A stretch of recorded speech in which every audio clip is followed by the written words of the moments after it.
Hi everyone, this is Vivek from Tech11. Today I'll show you how you can make your Instagram account private. So without any delay, let's start our video.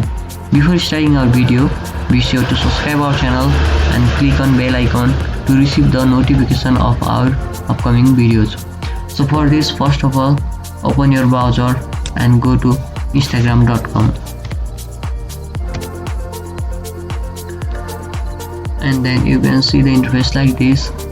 At the top right corner, click on your profile icon and now click on settings. On the left side you can see the option of privacy and security. Click there and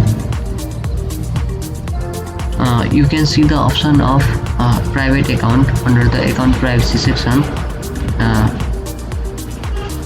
Now to make your account private, just click on that square box and now your account is private.